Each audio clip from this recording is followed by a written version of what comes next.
265 రోజు దేవుని యొక్క వాక్యాన్ని చదువుకుందాం.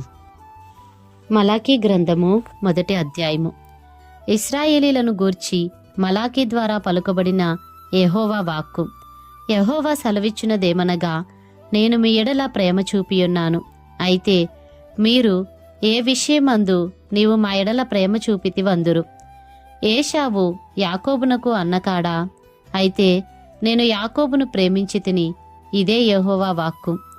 ఏశావును ద్వేషించి అతని పర్వతములను పాడు చేసి అతని స్వాస్థ్యమును అరణ్యమందున్న నక్కల పాలు చేసి తిని. మనము నాశనమైతిమి, పాడైన మన స్థలములను మరలా కట్టుకొందము రండని ఎదోమీయులు అనుకొందురు. అయితే సైన్యములకు అధిపత్యగు యెహోవా సెలవిచ్చినదేమనగా, వారు కట్టుకొన్నను, నేను వాటిని క్రింద పడద్రోయుదును. లోకులు వారి దేశము భక్తిహీనుల ప్రదేశమనియు వారి యెహోవా నిత్య కోపాగ్నికి పాత్రులనియు పేరు పెట్టుదురు. కన్నులారా దానిని చూచి ఇశ్రాయేలీల సరిహద్దులలో యెహోవా బహుగనుడుగా ఉన్నాడని మీరందురు. కుమారుడు తన తండ్రిని ఘనపరుచును గదా, దాసుడు తన యజమానుని ఘనపరుచును గదా. నా నామమును నిర్లక్ష్యపెట్టు యాజకులారా, నేను తండ్రినైతే నాకు రావలసిన ఘనత ఏమాయను? నేను యజమానుడనైతే నాకు భయపడువాడెక్కడ ఉన్నాడు అని సైన్యములకు అధిపతియగు యెహోవా మిమ్మును అడుగగా, ఏమి చేసి నీ నామమును నిర్లక్ష్య పెట్టితిమని మీరందురు. నా బలిపీఠము మీద అపవిత్రమైన భోజనమును మీరు అర్పించుచు ఏమి చేసి నిన్ను అపవిత్ర పరిచితిమని మీరందురు. యెహోవా భోజనపు బల్లను నీచపరిచినందు చేతనే గదా. గ్రుడ్డిదానిని తీసుకొని బలిగా అర్పించిన ఎడల అది దోషము కాదా? కుంటిదానినైనను రోగము గలదానినైనను అర్పించిన ఎడల అది దోషము కాదా? అట్టి వాటిని నీ అధికారికి నీవిచ్చిన ఎడల అతడు నీకు దయచూపునా, నిన్ను అంగీకరించునా అని సైన్యములకు అధిపతియగు యెహోవా అడుగుచున్నాడు. దేవుడు మనకు కటాక్షము చూపునట్లు ఆయనను శాంతిపరచుడి. మీ చేతనే గదా అది జరిగెను. ఆయన మిమ్మును బట్టి ఎవరినైనా అంగీకరించునా అని సైన్యములకు అధిపతియగు యెహోవా అడుగుచున్నాడు. మీలో ఒకడు నా బలిపీఠము మీద నిరర్ధకముగా అగ్ని రాజబెట్టకుండునట్లు నా మందిరపు వాకిండ్లను మూయువాడొకడు మీలో ఉండిన ఎడలా మేలు. మీ యందు నాకిష్టము లేదు, మీ చేత నేను నైవేద్యమును అంగీకరింపనని సైన్యములకు అధిపతియగు యెహోవా సెలవిచ్చుచున్నాడు. తూర్పు దిశ మొదలుకొని పడమటి దిశ వరకు అన్యజనులలో నా నామము ఘనముగా ఎంచబడును. సకల స్థలములలో ధూపమును పవిత్రమైన అర్పణయును అర్పింపబడును. అన్యజనులలో నా నామము ఘనముగా ఎంచబడునని సైన్యములకు అధిపతియగు యెహోవా సెలవిచ్చుచున్నాడు. అయితే యెహోవా భోజనపు బల్ల అపవిత్రమనియు దానిమీద ఉంచిన భోజనము నీచమనియు మీరు చెప్పుచు దానిని దూషింతురు. అయ్యో, ఎంత ప్రయాసమని చెప్పి ఆ బల్లను తృణీకరించుచున్నారని ఆయన సెలవిచ్చుచున్నాడు. ఇదే సైన్యములకు అధిపతియగు యెహోవా వాక్కు. మరియు దోచబడిన దానిని, కుంటి దానిని, తెగులు దానిని మీరు తెచ్చుచున్నారు. ఈలాగుననే మీరు నైవేద్యములు చేయుచున్నారు.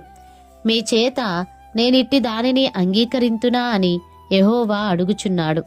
నేను ఘనమైన మహారాజునై ఉన్నాను, అన్యజనులలో నా నామము భయంకరమైనదిగా ఎంచబడుచున్నదని సైన్యములకు అధిపతియగు యెహోవా సెలవిచ్చుచున్నాడు. కాబట్టి తన మందలో మగది ఉండగా యెహోవాకు మ్రొక్కుబడి చేసి చెడిపోయిన దానిని అర్పించు వంచకుడు శాపగ్రస్తుడు. మలాకీ గ్రంథము 2వ అధ్యాయము. కావున యాజకులారా, ఈ ఆజ్ఞ మీకియ్యబడి ఉన్నది. సైన్యములకు అధిపతియగు యెహోవా సెలవిచ్చినదేమనగా, మీరు ఆ ఆజ్ఞను ఆలకింపకయు నా నామమును ఘనపరుచునట్లు మనపూర్వకముగా దానిని ఆలోచింపకయు ఉండిన ఎడల నేను మీ మీదికి శాపము తెప్పించి మీకు కలిగిన ఆశీర్వాద ఫలమును శపింతును. మీరు దానిని మనస్సునకు తెచ్చుకొనరైతిరి గనుక ఇంతకు మునుపే నేను వాటిని శపించియుంటిని. మిమ్మును బట్టి విత్తనములు చెరిపివేతును, మీ ముఖముల మీద పేడవేతును. పండుగలలో మీరు అర్పించిన పశువుల పేడ వేతును. పేడ ఊడ్చివేసిన స్థలమునకు మీరు ఊడ్చివేయబడుదురు. అందువలన లేవీయులకు నిబంధనగా ఉండునట్లు ఈ ఆజ్ఞను మీకిచ్చినవాడను నేనే అని మీరు తెలుసుకొందురని సైన్యములకు అధిపతియగు యెహోవా సెలవిచ్చుచున్నాడు. నేను చేసిన నిబంధన వారి జీవమునకును సమాధానమునకును కారణమాయెను. భయభక్తులు పుట్టించుటకై నేను వాటిని వారికిచ్చి తిని గనుక వారు నా యందు భయభక్తులు కలిగి నా నామము విషయములో భయము గలవారై సత్యము గల ధర్మశాస్త్రము బోధించుచు దుర్బోధన ఏమాత్రమును చేయక సమాధానమును బట్టియు యథార్థతను బట్టియు నన్ననుసరించి నడుచుకునివారై దోషము నుండి అనేకులను త్రిప్పిరి. యాజకులు సైన్యములకు అధిపతియగు యెహోవా దూతలు గనుక జనులు వారి నోట ధర్మశాస్త్ర విధులను నేర్చుకొందురు. వారు జ్ఞానమును బట్టి బోధింపవలెను. అయితే మీరు మార్గము తప్పితిరి. ధర్మశాస్త్ర విషయంలో మీరు అనేకులను అభ్యంతరపరిచి లేవీయులతో చేయబడిన నిబంధనను నిరర్ధకము చేసియున్నారు. నా మార్గములను అనుసరింపక ధర్మశాస్త్రమును బట్టి విమర్శించుటలో మీరు పక్షపాతులు గనుక జనులందరి దృష్టికి మిమ్మును తృణీకరింపదగిన వారినిగాను నీచులనుగాను చేసియున్నాను అని సైన్యములకు అధిపతియగు యెహోవా సెలవిచ్చుచున్నాడు. మనకందరికీ తండ్రి ఒక్కడే కాడా? ఒక్క దేవుడే మనలను సృష్టింపలేదా? ఇలాగుండగా ఒకరి ఎడల ఒకరము ద్రోహము చేయుచు మన పితరులతో చేయబడిన నిబంధనను మనమెందుకు తృణీకరించుచున్నాము? యూదావారు ద్రోహులైరి. ఇశ్రాయేలీల మధ్య యెరూషలేములోనే హేయక్రియలు జరుగుచున్నవి. యూదావారు యెహోవాకు ప్రియమైన పరిశుద్ధ స్థలమును అపవిత్రపరచి అన్యదేవత పిల్లలను పెండ్లి చేసుకొనిరి. యాకోబు సంతతి వారి డేరాలలో నుండి మేల్కొల్పు వారిని పలుకు వారిని సైన్యములకు అధిపతియగు యెహోవాకు నైవేద్యము చేయువారిని యెహోవా నిర్మూలము చేయును. మరియు రెండవసారి మీరలాగుననే చేయుదురు. యెహోవా బలిపీఠమును మీరు ఏడ్పుతోనూ కన్నీళ్లతోనూ రోదనముతోనూ తడుపుదురు. కాబట్టి ఆయన మీ నైవేద్యమును అంగీకరింపకయు తనకు అనుకూలము కాని అర్పణలను మీ చేత తీసుకొనకయునున్నాడు. అది ఎందుకని మీరడుగగా, యవ్వన కాలమందు నీవు పెండ్లి చేసుకొని అన్యాయముగా విసర్జించిన నీ భార్య పక్షమున యెహోవా సాక్షి ఆయను. అది నీకు తోటిదై నీవు చేసిన నిబంధనకు పాత్రురాలు గదా, నీ పెండ్లి భార్య గదా. కొంచెముగానైనను దైవాత్మ నొందిన వారిలో ఎవరునూ ఇలాగున చేయలేదు. ఒకడు చేసినను ఏమి జరిగెను? దేవుని చేత సంతతి నొందవలనని అతడు యత్నము చేసెను గదా. కాగా మిమ్మును మీరే జాగ్రత్త చేసుకొని యవ్వనమున పెండ్లి చేసుకొనిన మీ భార్యల విషయంలో విశ్వాసఘాతకులుగా ఉండకుడి. భార్యను పరిత్యజించుట నాకు అసహ్యమైన క్రియాయని ఇశ్రాయేలీల దేవుడగు యెహోవా సెలవిచ్చుచున్నాడు. మరియు ఒకడు తన వస్త్రములను బలాత్కారముతో నింపుట నాకసహ్యమని సైన్యములకు అధిపతియగు యెహోవా సెలవిచ్చుచున్నాడు. కాబట్టి మీ మనస్సులను కాచుకొనుడి, విశ్వాసఘాతకులు కాకుడి. మీ మాటల చేత మీరు యెహోవాను ఆయాసపెట్టుచు దేని చేత ఆయనను ఆయాసపెట్టుచున్నామని మీరడుగుచున్నారే? దుర్మార్గులు యెహోవా దృష్టికి మంచివారు. వారి యందు ఆయన సంతోషపడును. లేక న్యాయకర్తయగు దేవుడు ఏమాయను అని చెప్పుకొనుట చేతనే మీరాయనను ఆయాసపెట్టుచున్నారు. మలాకీ గ్రంథము 3వ అధ్యాయము. ఇదిగో, నాకు ముందుగా మార్గము సిద్ధపరచుటకై నేను నా దూతను పంపుచున్నాను. మీరు వెదకుచున్న ప్రభువు అనగా మీరు కోరు నిబంధన దూత తన ఆలయమునకు హఠాత్తుగా వచ్చును. ఇదిగో, ఆయన వచ్చుచున్నాడని సైన్యములకు అధిపతియగు యెహోవా సెలవిచ్చుచున్నాడు. అయితే ఆయన వచ్చు దినమును ఎవరు సహింపగలరు? ఆయన అగుపడగా ఎవరు ఓర్వగలరు? ఆయన కంసాలి అగ్ని వంటివాడు, చాకలివాణి సబ్బు వంటివాడు. వెండిని శోధించి నిర్మలము చేయువాడైనట్లు కూర్చునియుండును. లేవీయులు నీతిని అనుసరించి యెహోవాకు నైవేద్యములు చేయునట్లు వెండి బంగారములను నిర్మలము చేయు రీతిని ఆయన వారిని నిర్మలులను చేయును. అప్పుడు మునుపటి దినములలో ఉండినట్లును పూర్వపు సంవత్సరములలో ఉండినట్లును యూదావారును యెరూషలేము నివాసులను చేయు నైవేద్యములు యెహోవాకు ఇంపుగా ఉండును. తీర్పు తీర్చుటకై నేను మీ యొద్దకు రాగా చిల్లంగివాండ్ర మీదను వ్యభిచారుల మీదను అప్రమాణికుల మీదను నాకు భయపడక వారి కూలి విషయంలో కూలివారిని విధవరాండ్రను తండ్రి లేని వారిని బాధపెట్టి పరదేశులకు అన్యాయము చేయు వారి మీదను దృఢముగా సాక్ష్యము పలుకుదునని సైన్యములకు అధిపతియగు యెహోవా సెలవిచ్చుచున్నాడు. యెహోవానైన నేను మార్పులేని వాడను గనుక యాకోబు సంతతి వారైన మీరు లయము కాలేదు. మీ పితరుల నాటి నుండి మీరు నా కట్టడలను గైకొనక వాటిని త్రోసివేసితిరి.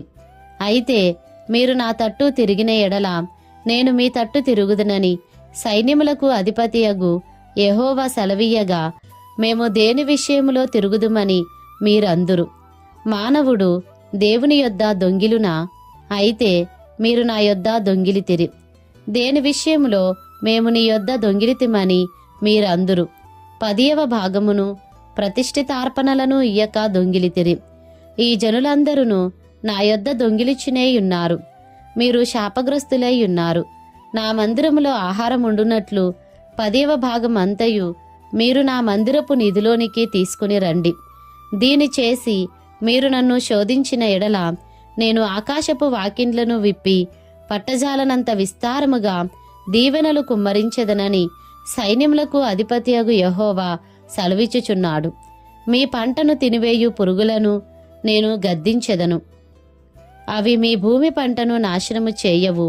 మీ ద్రాక్ష చెట్లు అకాల ఫలములను రాల్పకయుండునని సైన్యములకు అధిపతియగు యెహోవా సెలవిచ్చుచున్నాడు. అప్పుడు ఆనందకరమైన దేశములో మీరు నివసింతురు గనుక అన్యజనులందరూ మిమ్మును ధన్యులందురని సైన్యములకు అధిపతియగు యెహోవా సెలవిచ్చుచున్నాడు. యెహోవా సెలవిచ్చునదేమనగా, నన్ను గూర్చి మీరు బహుగర్వపు మాటలు పలికి నిన్ను గూర్చి ఏమి చెప్పితిమని మీరడుగుదురు. దేవుని సేవ చేయుట నిష్ఫలమనియు ఆయన ఆజ్ఞలను గైకొని సైన్యములకు అధిపతియగు యెహోవా సన్నిధిని మనము దుఃఖాక్రాంతులుగా తిరుగుట వలన ప్రయోజనమేమనియు గర్విష్ఠులు ధన్యులగుదురనియు యెహోవాను శోధించు దుర్మార్గులు వర్ధిల్లుదురనియు వారు సంరక్షణ పొందుదురనియు మీరు చెప్పుకొనుచున్నారు. అప్పుడు యెహోవా యందు భయభక్తులు గలవారు ఒకరితో ఒకరు మాట్లాడుకొనుచుండగా యెహోవా చెవియొగ్గి ఆలకించెను. మరియు యెహోవా యందు భయభక్తులు కలిగి ఆయన నామమును స్మరించుచు ఉండువారికి జ్ఞాపకార్థముగా ఒక గ్రంథము ఆయన సముఖమునందు వ్రాయబడెను. నేను నియమింపబోవు దినము రాగా వారు నావారై నా స్వకీయ సంపాద్యమై ఉందురు. తండ్రి తన్ను సేవించు కుమారుని కనుకరించునట్టు నేను వారిని కనుకరింతునని సైన్యములకు అధిపతియగు యెహోవా సెలవిచ్చుచున్నాడు. అప్పుడు నీతిగల వారెవరో దుర్మార్గులెవరో దేవుని సేవించు వారెవరో ఆయనను సేవించని వారెవరో మీరు తిరిగి కనుగొందురు. మలాకీ గ్రంథము 4వ అధ్యాయము. ఏలైనగా నియమింపబడిన దినము వచ్చిచున్నది, కొలిమి కాలునట్లు అది కాలును. గర్విష్ఠులందరూ దుర్మార్గులందరూ కొయ్యకాలు వలె ఉందురు. వారిలో ఒకనికి వేరైనను చిగురైనను లేకుండా రాబోవు దినము అందరినీ కాల్చివేయునని సైన్యములకు అధిపతియగు యెహోవా సెలవిచ్చుచున్నాడు. అయితే నా నామమందు భయభక్తులు గలవారగు మీకు నీతి సూర్యుడు ఉదయించును. అతని రెక్కలు ఆరోగ్యము కలుగజేయును గనుక మీరు బయలుదేరి క్రొవ్విన దూడలు గంతులు వేయునట్లు గంతులు వేయుదురు. నేను నియమింపబోవు దినమున దుర్మార్గులు మీ పాదముల క్రింద ధూళివలే ఉందురు. మీరు వారిని అణగద్రొక్కుదురని సైన్యములకు అధిపతియగు యెహోవా సెలవిచ్చుచున్నాడు. హోరేబు కొండమీద ఇశ్రాయేలీలందరి కొరకై నేను నా సేవకుడైన మోషేకు ఆజ్ఞాపించిన ధర్మశాస్త్రమును దాని కట్టడలను విధులను జ్ఞాపకము చేసుకొనుడి. యెహోవా నియమించిన భయంకరమైన ఆ మహాదినము రాకమునుపు నేను ప్రవక్తయగు ఏలియాను మీ యొద్దకు పంపుదును. నేను వచ్చి దేశమును శపించకుండునట్లు అతడు తండ్రుల హృదయములను పిల్లల తట్టును, పిల్లల హృదయములను తండ్రుల తట్టును త్రిప్పును.